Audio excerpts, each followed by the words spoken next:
Welcome to Canvas of the Heart, presented by Free Arts for Abused Children of Arizona. The mission of Free Arts is to transform children's trauma to resilience through the arts. This show is a collection of conversations that spotlight the ways Free Arts creates hope for children and teens who've experienced abuse, neglect, or homelessness. We hope you find this show to be informative, inspiring, and fun. All right. Hello and welcome to Free Arts Canvas of the Heart podcast. I am Jenna, and today we have a very special episode. I am joined by Lisa Ludoff, Free Arts Board member. Hi, Lisa. Happy to have you. Thank you. Yes, I mentioned that this is a special episode that we are recording today. Normally, I have Matt as my co-host, but today Matt is being interviewed. We have some very exciting changes that are happening, some transitions going on at Free Arts, and we wanted to share them with all of our listeners. Matt, would you like to introduce yourself? Sure. I'm Matt Sandoval. I've been part of the Free Arts team here for the last year, and what's more important to say, I'm a Valley native. I've spent my career helping young people, children, and families, and I'm happy to do that here at Free Arts. Wonderful, and we are very excited to have Matt working with us with Free Arts in his new role of the Executive Director. And so we're here to get a better sense of who Matt is, what he brings to Free Arts, what he loves about Free Arts, and the vision for the future with him in this new role. I'm excited, and I'm glad to talk with you both about those things because Free Arts is really important to all of us. Yes, it is. So, Matt, tell us, what is your background and what led you to come to Free Arts? Sure. I've been involved in the helping professions one way or another, basically my whole professional career, everything from a teacher to a counselor, therapist, to nonprofit program coordinator, director, executive director. That brought me to Free Arts a year ago, as I mentioned earlier. But my kind of vocation, my sense of meaning in life comes from really trying to lift up others and help people achieve a sense of purpose and meaning as they design it in their lives, with a particular interest in realizing that there are people in our community that need a little more support because of their experiences, the predicament they might be in, often through no fault of their own, and that is essential to the recipe here at Free Arts. So I'm happy to be part of it and continue my work here at Free Arts. So, Matt, what makes you think that the vision and the mission to Free Arts, what makes it so special? Yeah, I love the essential vision of itself of transforming a traumatic experience for a young person, for a teen, for a young adult. We talk about very important things here. You know, when we talk about Free Arts, the legal name, Free Arts for Abused Children of Arizona, we're talking about traumatic experiences. And this is sobering, it's real, it is hard to hear its scope, it is hard to realize when you see it in the impact of the people we're serving. But our opportunity here is to combine two very powerful things. We have the opportunity to combine the healing relationship of another person who is mature, who is ready and open to that relationship. They might be a staff person, they might be a trained volunteer, and we combine that with the unique experience of art activity, art expression, self-expression. And so that recipe of art, right, plus mentors equals resilience, that's a key part to anyone's life, and it's an essential part of what we do here. And so I think what's exciting about being here, why it's compelling, is that this the lived experiences of the people that we're serving, both children, young people, adults, and their families, we wish they weren't the case, but we have to be realistic that this is what happens in every community. There is some segment that needs this support, and that we are tapping into this essentially beautiful human part of us that wants to care and support others, right? That deep river of compassion that's alive in all of us. And you see it in the way people get involved and how excited they get about Free Arts. And once they get involved into a program and how compelling it is for them, the personal meaning they ascribe from it, that in and of itself is invigorating and motivating every day. Now, Matt, you've been with the organization for a year now. And I'm sure you've seen so many different displays of Art Plus Mentors equals resilience in our programming with children, teens, and young adults. So what experiences have you had with programming in the arts, whether it was here or outside of the organization? And how did those experiences inspire your decision to take on this new role? Yeah, I think it's one of the opening questions a lot of people are asked around here. What's your mode? What's your favorite form of art? And I don't have any claims to being a professional artist or anything like that. I've learned the same 11 chords on the guitar that every teenager learns, right, when they're messing around with the radio. I did that.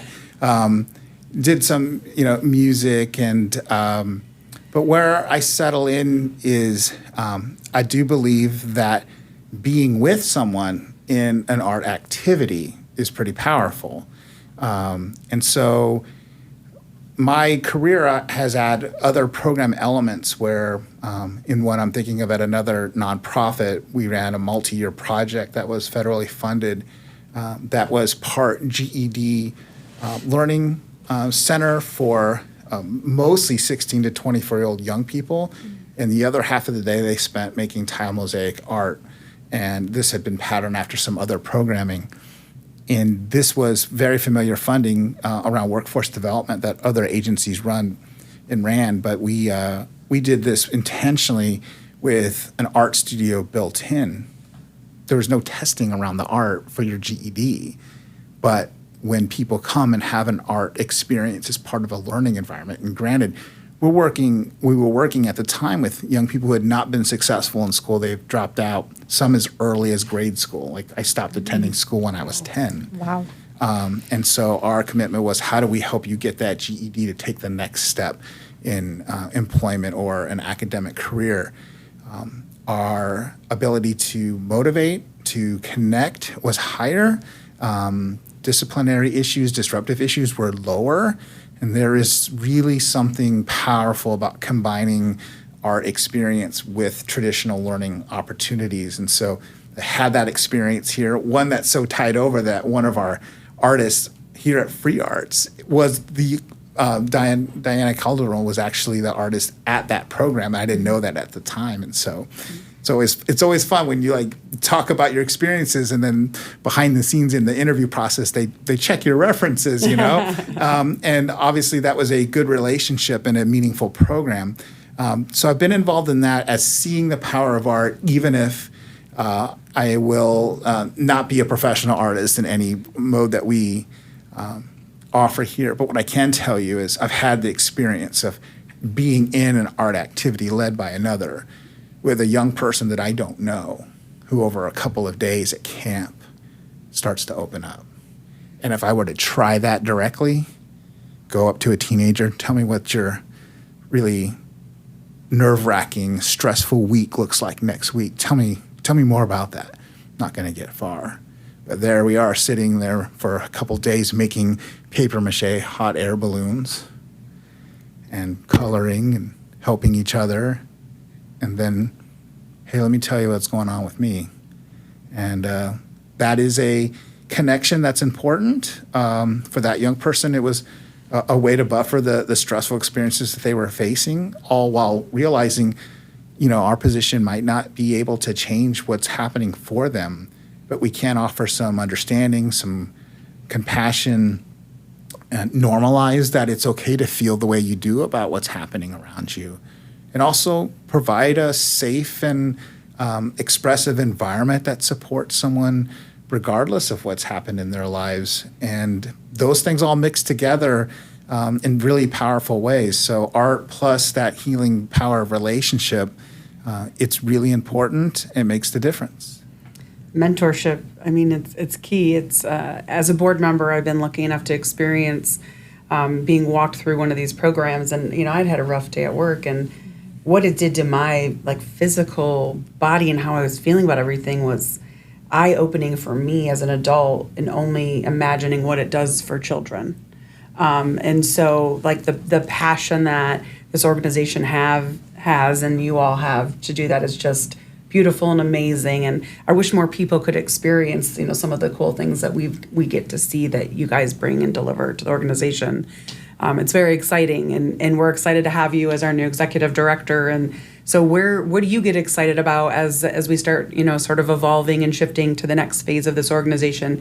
What gets you the most excited about what you see and where the Free Arts is going? Well, yeah, this is an exciting chance to brag, but not about myself, but about what Free Arts has done even before I got here. We're starting the second half of a 10-year strategic plan. And it's pretty rare to even have a plan that's that long.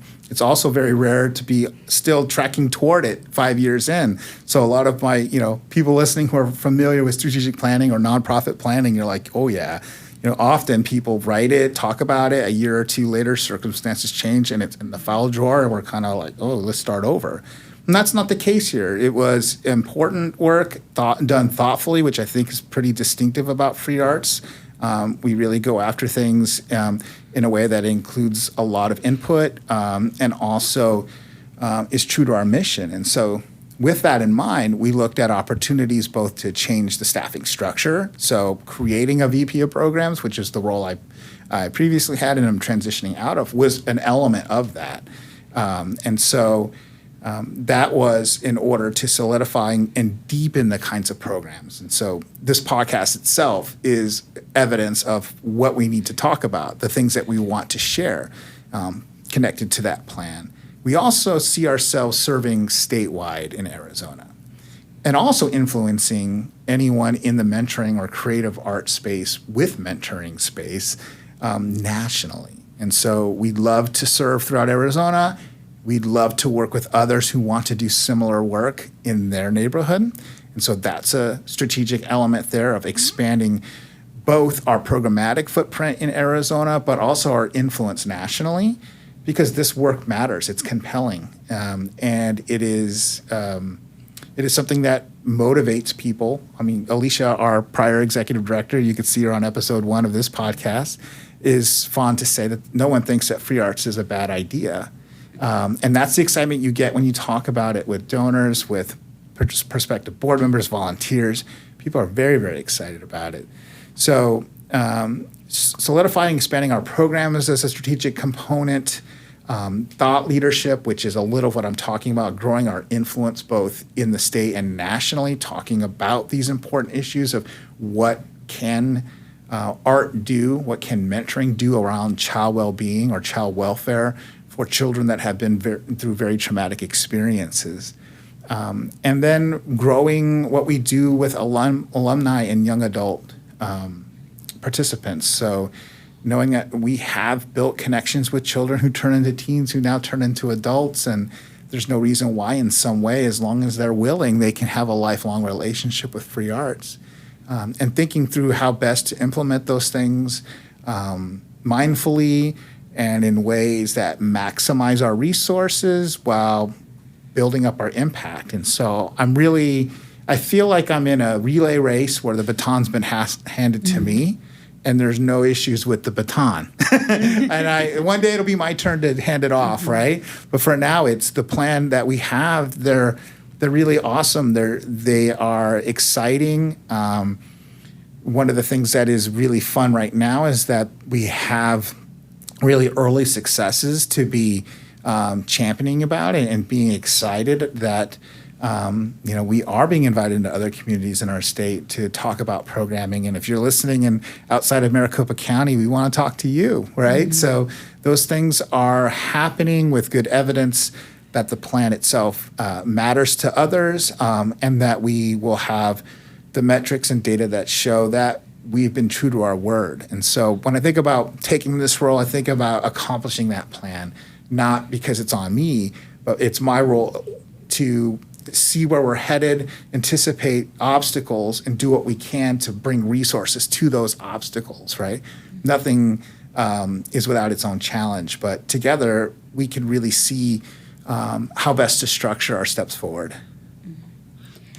I really appreciate what you mentioned when you were talking about the 10-year strategic plan, and you talked about all of the different transitions and the changes that have occurred over the lifespan of the organization thus far. And we're a very relational organization. We recognize that. So we've probably established a lot of long-term relationships with people within the community, the agencies, donors, professional artists, volunteers. And with all of those people, they've found their own connection to the organization. Even the participants that maybe are no longer active, but still hold a special place for Free Arts. So with these different changes and transitions, we all know change is hard. Yeah. And people may not always welcome it with open arms, maybe a little bit apprehensive towards it. So that being said, if there was something that you could say to all of our listeners, those who have been with the organization for years now, who are comfortable with the way that things are going, what would you say to them as Free Arts is about to transition into this next chapter? Yeah, I think the change management, as positive as some of this is for Free Arts and for the people involved, every change has some element of loss. And there can be a form of grief with that. And fortunately, our change here is positive in that they were all initiated because of good timing and a sense of the next step. So I'm referring to, Alicia's decision. It's been, her departure has been done in a way where we're structuring and building capacity and doing that baton handoff, right? But that doesn't mean people aren't going to miss Alicia, and I know that I'm not her, and that's okay, and it's okay for people to feel that way, and I think it's a lesson too in what we hope to model for people in our program, which is every culture does it, but ours does it in a particular way. We tend to make certain feeling states enemies rather than recognize that feelings are messengers of connection. Feelings are messengers of love. And when we get feelings, it is telling us, sometimes warning us, oh, we might be disconnected if this continues. I'm feeling disconnected. I feel the threat of separation. I mean, this is the whole purpose of the emotional status of a human being. And yeah, we tend as a culture to kind of push that down, to deny it, to ignore it, or when we're working with others, dismiss it, minimize it. It really is okay to have mixed feelings about things, to see that there's good that is coming, to feel afraid that maybe there is no good that's coming. That's part of these messengers of connection. And when that happens, it tells us, oh, Free Arts must be important to you. It must be important to you, and that's why you have these feelings. So acknowledge them as friends, that they're here to teach us and to guide us. Because everyone involved, even if they're on the positive end of this, they're full of those thoughts of, what does this mean for me? What if this doesn't work? What if Free Arts changes in a way that I can't tolerate? Those are heavy things. So my advice is to welcome those feelings, listen to them, see them as the signs of connection, and then reflect on the fact that our change makes sense. This makes sense in the big scale. It is also part of our mission and vision. These changes are happening to maximize what we're doing. We're not in any kind of recovery. We're not doing any kind of deep repair. There's no fracture in what we're offering.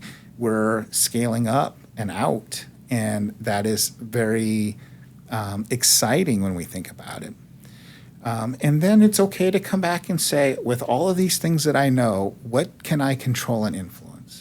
And sometimes we try to over-control, but what can I influence? What space here do I have in front of me? So if I'm a coordinator, how can I channel these feelings into something I can influence? If I'm a volunteer, how can all these feelings help me connect to a young person who's going through some very chaotic changes and definitely knows what it's like to have the script replaced on them, right? So all of these things can teach us ways to show up for others, even as we tend to the way we feel about situations. So I hope things turn out positively, right? But we know mixed feelings come with this. Yeah. I like what you had to say about change. I have a comment. There's a lot of change in my organization. I always say, if you don't like the way things are right now, it's okay. It will change. But if you do like the way things are right now, enjoy it, because it's gonna change, right? Like there's always change. It's never the same. And you got to think both sides. And sometimes the things that you think are going to be the worst change later on you realize I learned so much from that situation, or I got so much out of that, or man, I really appreciated what I had because I got to experience something really magical. So I try to kind of put it in that perspective. So I like what you had to say. It kind of goes along with how I approach change as well. So in regards to the next year, where do you see yourself really focusing your energy and effort for the free arts? Yeah, I think in my role, it's important to build relationships that were held by others, right? So that includes board members, it includes the public, includes our donors, supporters, and also support staff as we build new relationships outside of the county. I think that's something that we want to be able to do, is really represent free arts and be part of communities. So I see relationship building is there. I think for good or bad, one of the functions of my personality, I tend to be kind of stable and calming for most environments. And so I tend to do that and will do that for this period where literally like someone's job sliding onto someone else's plate, and then so on and so forth, because we've had some great internal promotions take place lately, and just be a good stabilizing home base, safe base for people to kind of explore how change means for them. I see that as a big part of it. And then to me, there's just those two elements of the strategic plan that we're going to take the next step with, which is statewide expansion, and then also leveling up our conference to have symposium type feel around creative mentoring, and do that with partners, do that broader than just a partner agency conference. So that is coming in the spring. We'll talk more about that later. But I think that's enough for 1 year. What? You sure that's all? Well, I think that's excellent. That's so great. All of the wonderful things that you're talking about that we're going to be doing here at Free Arts, especially under your leadership and your guidance. And one of the things that I think is very important in a leader is recognizing their strengths and recognizing where the other people who are on their team, where their strengths lie, and how all of those things work together. And one of the great things about this organization is that we do a lot of strengths-based approaches in terms of how we relate to one another, how we work together, and we just make all the pieces fit. So my next question to you is, what are some of those new strengths that have been added to the organization? In particular, what are your strengths, and which ones do you feel really kind of equipped you to do this work? Yeah, first, I agree. It is really refreshing to be in an organization that focuses first on what people's strengths are and ways that build teams. So that's done as we onboard new people very quickly.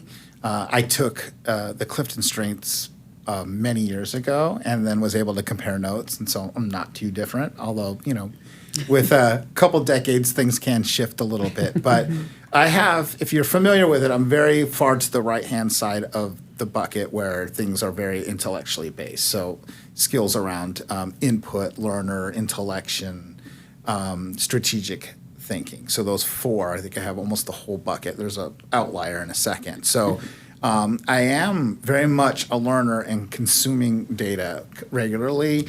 I read a book that leads to another book, and if you sit next to me long enough, you're probably going to hear about it one way or another. And that's just my internal process of fitting in new data, and I found a way to bring it up in the conversation, and would you like to hear about it?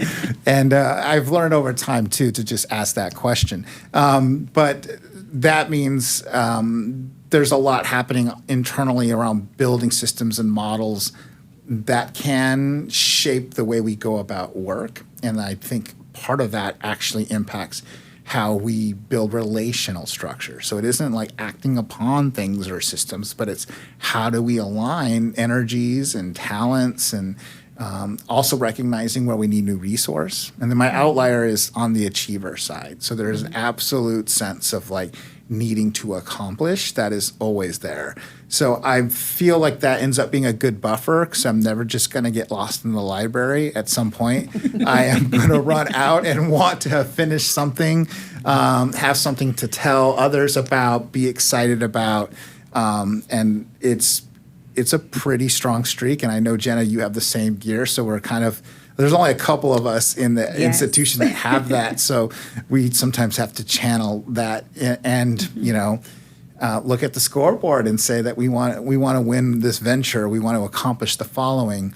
So that's how I'm shaped. So you're saying you need some more woo in this. Yeah. I say that because I'm woo. You're woo? I'm woo. Nice. Yeah. I appreciate the woo people. I appreciate it. You guys could talk it through and you could just really bring us in. And I'm like, And that's what's good about appreciate seeing it. the whole spreadsheet is you can look through and see like, oh, who can I borrow? Yeah. In a way, like, help me see this the way you see it so I can, for a moment, be more woo. Or can I just structure it so you do this thing, right? Yeah, exactly. You do this Yes. thing. And it might make their day, the whole career, that they finally get the chance to really be in the role that's good for them. So. Exactly, which is great because we actually do that as a board. And then as we work with committees and the staff at Free Arts, we are looking at that. Like, let's lean in. So once a year when we restructure the committees, we actually take a look at that. So goes all the way up to the board and all the way through the whole organization, which is great. You don't see that in a lot of places. No, and I think that's one of the very wonderful defining things about this organization and why it works so well and why no one thinks what we do is a bad idea, because of the way that we do it, the way that we bring the people together to be able to deliver this type of programming to the general public. I think that's really what sets us apart. Yeah. So Free Arts is celebrating 30 years this fall. How amazing is that? Yeah, it's awesome. Serving over 154,000 children in the area. How exciting. So when you were to close your eyes and say, 30 years from now, what does the Free Arts look like? What mission are they on? What have they accomplished? Like, what does that look like to you? Yeah, I think that the opportunity here is to use what we learn about free arts and what's special about it to influence any culture, any setting that would like this to be part of how they work with young people who've had these experiences. And that really sounds idealistic to say, we want to shape the world. We don't want to manage those programs. But can we teach and model, or can we partner with, or can we learn from other expressions of the same work in different cultures and shape our own? And how do we get to a level where, yes, this number keeps increasing? And while we are glad to know that number goes up, it also means that there are that many kids who suffer these situations. And so it's sobering to realize that our need exists. We're happy to fulfill it. We wish it wasn't also the case. And so there's some prevention elements here that we should talk about as a society that gives families more skills, adults more skills, and protects children at a higher level. I would love to see that be the case. But I know that we're realists, and we know that we are going to have opportunities to serve. And so 30 years from now, we are statewide and functioning well and strong. We've had the opportunity to influence free arts-like programming across the nation, and that we enjoy the cultural learnings that cross oceans, and we are sharing and learning from other cultures that are doing similar work to support children, young adults, and teens in their neighborhoods and their communities. And so I know it sounds idealistic, but that's why we're here. No, you gave me goosebumps. It actually made me think about it myself, and it gave me goosebumps. It's awesome. We're going to have October 21st is our big Pure Imagination Costume Gala. What are you most excited about to celebrate at that event? Part of me wants to see how people show up in whatever form of imagination. So I haven't figured out the costume thing yet, What? What are you waiting for? Well, I'm a little like, are we going like black tie with a mask, or are we coming as like, SpongeBob, right? Like there's this whole like do a range. costume change halfway through. Best of both worlds. Oh, multiple. All right, game I changer. like that That's how you idea. can get 2 desserts as well. So like, maximize your opportunities with stuff like that. So I think seeing people there, but I also think of an important function, which is own art, is storytelling. And events like this tell the story of where we've come and also start to be the prequel to what's about to come. And we're in an important time. Like that image of baton passing is taking place. It'll be symbolically represented on the stage. A lot of us will be talking and acknowledging that there's a shift that's taking place here. while knowing that on the very next business day, we're going to be right back at it doing the typical things, right? Right. And so there's the symbolism. There's one of the things we talk about a lot at Free Arts is the closure of things. But even closures are actually good openings when we do them, right? We move to the next thing. And so this is a great opportunity to reflect on 30 years. It's also an opportunity to think about the next 30 and to set up Free Arts, right? When we are proud of it, when we enjoy it now, like you were saying, enjoy the moments that you're in, that is the result of somebody else's real work of shepherding this all along. So we want to do the same for those that are running it there. So when you think about 30 years, not likely that we're there to do it, but how we do things now will set us up in that future. So that's what I'm looking forward to. That's awesome. Well, before we wrap, I have some fun rapid fire All right. questions so we can this is gonna really be get good. to know you. This is Right. going to be so good. All right, you ready? Yes. Popcorn or candy? Candy. Beach or mountains? Beach. Go-to karaoke song? My wife would want me to say Islands on the Stream as a duet with her. Campground or hotel? Hotel. Okay. Yeah. That's what I would say. Action movies or comedies? Probably comedy. Comedy. Yeah. Favorite ice cream? Mint and chip.